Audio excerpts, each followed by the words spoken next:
दोस्तों, अगर आप बैंक में ऑफिसर बनना चाहते हैं तो आपको बैंक पीओ का फॉर्म अप्लाई करना होगा। बैंक पीओ का फुल फॉर्म होता है प्रोबेशनरी ऑफिसर। इसे असिस्टेंट मैनेजर भी कहते हैं। प्रोबेशनरी ऑफिसर बैंकिंग क्षेत्र में एक बहुत ही रोमांचक करियर विकल्प है। वैसे बैंकिंग सेक्टर इंडिया का सबसे तेज़ी से डेवलप होने वाला सेक्टर है, जो भारत के इकॉनमी में भी योगदान देता है। इस वीडियो में बैंक पीओ से रिलेटेड बहुत सी जानकारी देने वाला हूँ। वीडियो में आगे मैं क्या क्या बताऊंगा तो उसको सबसे पहले जान लेते हैं। बैंक पीओ का वर्क क्या होता है, बैंक पीओ बनने के लिए क्या करें, इसके लिए क्या क्वालिफिकेशन चाहिए, एज लिमिट क्या है, फॉर्म भरने के लिए कितना % चाहिए, आप फॉर्म कब भर सकते हैं, एग्ज़ाम के कितने स्टेज होते हैं, इसका सिलेबस क्या है, इसमें सैलरी कितनी मिलती है, इसके लिए तैयारी कैसे की जाए। तो नमस्कार दोस्तों, मैं हूं सुदर्शन प्रकाश और आप देख रहे हैं यूट्यूब चैनल गुरु चकाचक। दोस्तों, अगर आपने अभी तक इस चैनल को सब्सक्राइब नहीं किया है तो प्लीज़ कर लीजिए, साथ ही बेल आइकन पर प्रेस कर लीजिए ताकि नए वीडियो का नोटिफिकेशन सबसे पहले आपको मिले। इसमें सबसे पहले जानते हैं बैंक पीओ क्या होता है और इसका वर्क क्या होता है। बैंक पीओ का फुल फॉर्म होता है प्रोबेशनरी ऑफिसर।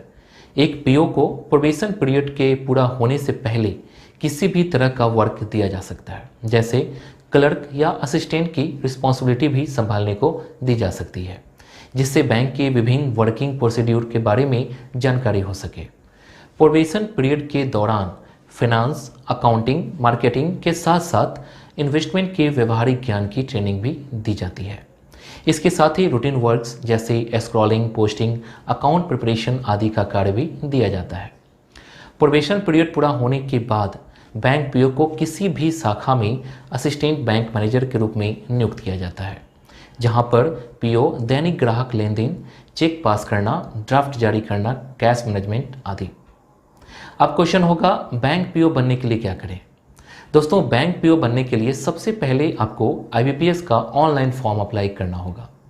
आईबीपीएस का फुल फॉर्म होता है institute of banking personal selection. इसका कार्य सभी बैंकों का एग्जाम एक साथ लेना होता है। दोस्तों, आईबीपीएस साल में 4 एग्जाम करवाता है, जिसमें bank clerk, bank PO, RRB office assistant और आरआरबी ऑफिसर। बैंक पीओ बनने के लिए आपके पास 2 ऑप्शन हैं, एक आईबीपीएस के थ्रू और दूसरा एसबीआई के थ्रू। दोनों की वैकेंसी अलग अलग निकलती है। आईबीपीएस साल में एक बार बैंक पीओ का एग्जाम लेता है, तो आपको इसके द्वारा फॉर्म अप्लाई करना होगा। अब चलते हैं नेक्स्ट पॉइंट पे, इसके लिए क्या क्वालिफिकेशन चाहिए। दोस्तों, बैंक पीओ बनने के लिए आपको ग्रेजुएशन पास करना कंपलसरी है। आप जिस यूनिवर्सिटी या कॉलेज से ग्रेजुएट होंगे उसका भारत सरकार द्वारा मान्यता प्राप्त होना चाहिए। फॉर्म अप्लाई करने के लिए किसी भी सब्जेक्ट से ग्रेजुएशन कंप्लीट होना चाहिए। ध्यान रखिए, साइंस, कॉमर्स या आर्ट्स के किसी भी सब्जेक्ट से ग्रेजुएट हैं तो आप बैंक पीओ का फॉर्म भरने के लिए एलिजिबल हैं। यहाँ पर आप बिल्कुल भी कंफ्यूज नहीं होना। बैंक पीओ बनने के लिए कंप्यूटर का नॉलेज होना जरूरी है, क्योंकि इसका सारा कार्य कंप्यूटर पर करना होता है। इसलिए कंप्यूटर का फुल नॉलेज आपको होना चाहिए, तभी आप स्मूथली वर्क कर सकेंगे। अब बात होगी एज लिमिट क्या है। दोस्तों, बैंक पीओ के लिए उम्र सीमा की बात करूं तो मिनिमम एज रिक्वायरमेंट है 20 साल और मैक्सिमम है 30 साल, मतलब 30 ईयर्स। इसके अलावे रिजर्व कैटेगरी के लिए एज में छूट रखी गई है, जिसमें ओबीसी को 3 साल की छूट, एससी एसटी को 5 साल की छूट, पीडब्ल्यूडी को 10 साल की छूट, एक्स सर्विसमैन को 5 साल की छूट दी गई है। दोस्तों, अब जानते हैं फॉर्म भरने के लिए कितना % चाहिए।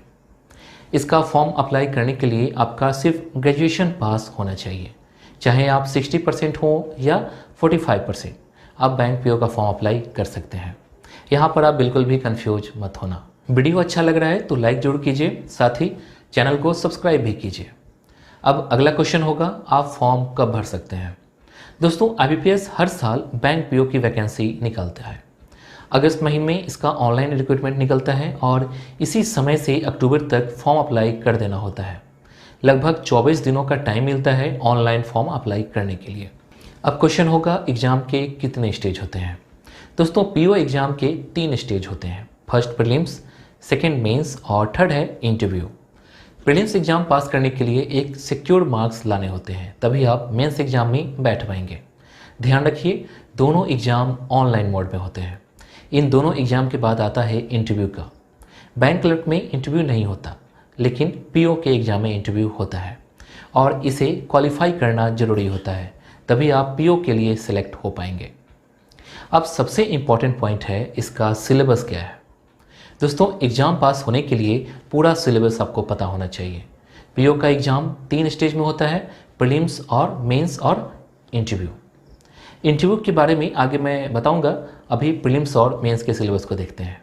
देखिए, दोनों का सिलेबस अलग अलग है, फिर भी बहुत सारी समानताएं हैं। पहले देख लेते हैं प्रीलिम्स एग्ज़ाम का सिलेबस। इसमें 3 सब्जेक्ट से क्वेश्चन पूछे जाते हैं। वहीं एग्ज़ाम में 100 क्वेश्चन होते हैं 100 मार्क्स के। वहीं टोटल टाइम मिलता है आपको 60 मिनट्स। फर्स्ट है इंग्लिश। इसमें 30 क्वेश्चन 30 मार्क्स के होते हैं और टाइम मिलता है 20 मिनट। मैथमेटिक्स से क्वेश्चन होते हैं जिसमें 35 क्वेश्चन होते हैं 35 मार्क्स के और टाइम मिलता है आपको 20 मिनट। रीजनिंग से 35 क्वेश्चन होते हैं 35 मार्क्स के और टाइम मिलता है आपको 20 मिनट। दोस्तों, जब आप प्रीलिम्स एग्ज़ाम पास कर जाते हैं तो फिर कुछ ही दिनों में आपको मेंस एग्ज़ाम देने होंगे। अब मेंस एग्ज़ाम का सिलेबस देख लेते हैं। इस एग्ज़ाम में 4 सब्जेक्ट से क्वेश्चन पूछे जाते हैं। इसमें 155 क्वेश्चन होते हैं 200 मार्क्स के। वहीं इसमें आपको टोटल टाइम मिलता है 180 मिनट, मतलब पूरे 3 घंटे। सभी सब्जेक्ट का टाइम अलग अलग दिया जाता है। आइए देख लेते हैं किस सब्जेक्ट से कितने क्वेश्चन होते हैं। लास्ट में रिटन टेस्ट भी देने होते हैं, उसको आगे देखेंगे। आइए पहले देख लेते हैं चारों सब्जेक्ट को। फर्स्ट है रीजनिंग एंड कंप्यूटर एप्टीट्यूड। इससे 45 क्वेश्चन होते हैं 60 मार्क्स के और टाइम मिलता है 60 मिनट। सेकेंड है जनरल इकोनॉमी बैंकिंग अवेयरनेस। इससे 40 क्वेश्चन होते हैं 40 मार्क्स के और टाइम मिलता है 35 मिनट। थर्ड है इंग्लिश लैंग्वेज। इससे 35 क्वेश्चन होते हैं 40 मार्क्स के और टाइम मिलता है 40 मिनट। फोर्थ है डेटा एनालिसिस एंड इंटरप्रिटेशन, मतलब मैथमेटिक्स। इससे 35 क्वेश्चन होते हैं 60 मार्क्स के और टाइम मिलता है 45 मिनट। दोस्तों, दोनों एग्ज़ाम आप हिंदी या इंग्लिश में से किसी में भी दे सकते हैं। ये आपके चॉइस पर है कि आप किस लैंग्वेज में एग्ज़ाम दे सकते हैं। यहाँ तक तो क्लियर है। इसके बाद आता है रिटन टेस्ट का। दोस्तों, इसमें एस्से और लेटर लिखना होता है। दोनों क्वेश्चन का आंसर आपको कंप्यूटर में टाइप करके देना होगा। इसके लिए आपको इंग्लिश टाइपिंग आनी चाहिए। 2 क्वेश्चन पूछे जाएंगे, टोटल 25 मार्क्स के हैं, जो कि मैक्सिमम मार्क्स है। रिटन टेस्ट आपको इंग्लिश में देना होगा। इसमें आप हिंदी में टाइप नहीं कर सकते। इस टेस्ट के लिए आपको 30 मिनट का टाइम मिलेगा, मतलब आधे घंटे का टाइम मिलेगा। यहाँ ध्यान दीजिए, रिटन टेस्ट सिर्फ क्वालिफाइंग पेपर है, ये आपका मेरिट नहीं बनाता। सिर्फ मेंस के 4 पेपर से ही मेरिट बनता है, जिससे कि आप इंटरव्यू दे पाएंगे। दोस्तों, जब आप प्रीलिम्स और मेंस एग्ज़ाम पास कर जाते हैं, उसके बाद आपको इंटरव्यू के लिए कॉल किया जाता है। इंटरव्यू 100 मार्क्स के होते हैं, जिसमें जनरल कैंडिडेट को मिनिमम 40% मार्क्स लाने होते हैं। वहीं ओबीसी और SC ST कैंडिडेट को मिनिमम 35 मार्क्स लाने होते हैं। लेकिन यहाँ भी इतने मार्क्स से काम नहीं चलने वाला, क्योंकि यहाँ भी कट ऑफ मायने रखता है, इसलिए ज़्यादा से ज़्यादा मार्क्स लाने होंगे। अब जानते हैं इसमें सैलरी कितने मिलती है। दोस्तों, एक बैंक पीओ की सैलरी सभी बैंकों में अलग अलग होती है। अगर बेसिक पे की बात करूं तो 23,700 रुपये प्रति माह है। इसके साथ में आपको महंगाई भत्ता, विशेष भत्ता, HRA और CCA के साथ साथ चिकित्सा भत्ता भी मिलता है। इस प्रकार कुल मिलाकर आपकी मंथली सैलरी 38,700 रुपये से लेकर 42,000 रुपये तक बन जाती है, जो कि बैंक टू बैंक और पोस्टिंग के आधार पर निर्भर करता है। अब जानते हैं इसके लिए तैयारी कैसे की जाए। दोस्तों, इसकी तैयारी के लिए सबसे पहले आपको सिलेबस को पूरा समझना पड़ेगा। उसके बाद सब्जेक्ट वाइज प्रिपरेशन करना होगा। किसी भी एग्ज़ाम की तैयारी के लिए प्लान बनाना पड़ता है। ठीक उसी तरह आपको सभी सब्जेक्ट का टाइम टेबल तैयार कर पढ़ाई करनी होगी। आप जिस सब्जेक्ट में वीक हैं, उसको उस पर ज़्यादा ध्यान देना होगा। इसमें सबसे इम्पॉर्टेंट बात है कि प्रीवियस ईयर के क्वेश्चन को सॉल्व कीजिए, साथ ही डेली 1 से 2 सेट सॉल्व करने होंगे, ठीक एग्जामिनेशन की तरह। तभी आप एग्ज़ाम में सक्सेस हो पाएंगे। दोस्तों, ये था बैंक पीओ कैसे बने का पूरा डिटेल। उम्मीद है कि ये वीडियो आपको पसंद आई होगी। दोस्तों के साथ ये वीडियो ज़रूर शेयर कीजिए, ताकि उनको भी इसके बारे में पता चल सके। वीडियो को लाइक और चैनल को सब्सक्राइब जरूर कीजिए। Thank you.